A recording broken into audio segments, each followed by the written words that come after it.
Alright guys, so I've been using the Blink cameras for about 2 years.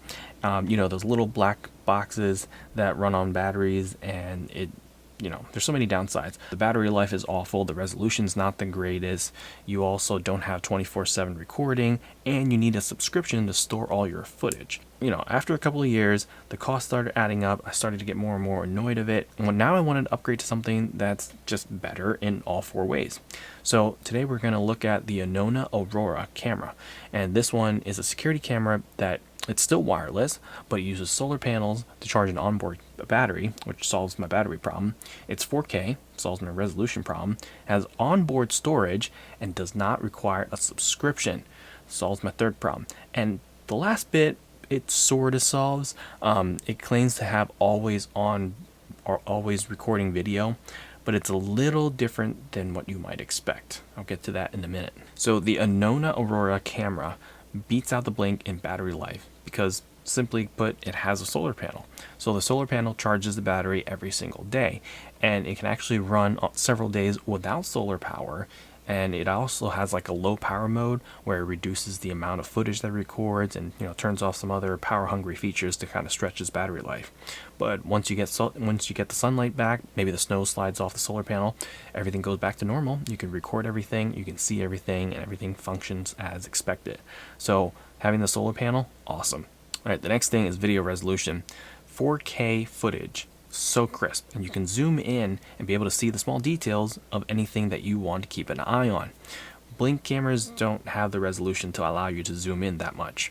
I believe it's like 1080p at best, and once you zoom in on that, it gets very pixelated. So 4K, that's the way to go. On top of that 4K resolution, the Aurora also has colored night vision. It has a very large aperture camera that allows you to see color at night without using IR. Now the third issue is that Blink cameras don't record 24/7. The Aurora kinda does that in a way.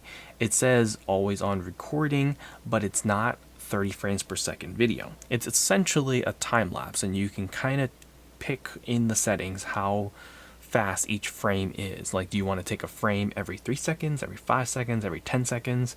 So you decide how fast you want that time lapse to happen.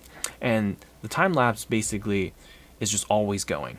And when it detects a motion, it will fully record like a legitimate 30 frames per second video at 4K in that duration. But then once that duration's over, it goes back to like a frame every 3 seconds or something. It is better than Blink, which has no constant recording whatsoever. So this is a win in my book. And I understand why they do that, because if you just did 30 frames a second all the time, you drain your battery too quickly. So they cut it down into just like a couple frames until it detects motion, and then it ramps the frame rate up.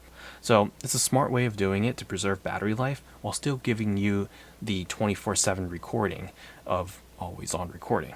So it's a great compromise, and I dig it. And the last thing is that this doesn't need a subscription. It actually doesn't even need an SD card because it has built-in memory. So 32 gigs of onboard storage can store up to a couple of weeks of footage. That's more than enough. If I need to look back more than a week or two ago, I mean, it's rare that it ever happened. So about a week, that's more than enough time for me. And that's perfect. All right, so at the end of the day, if you want better battery life, more resolution, always on recording, and no more subscription, this is definitely the camera to check out. It's going to replace my Blink camera, hands down. So here's a link down below the like button. Let me know what you think of it, and I'll see you guys next time. Thanks. Bye.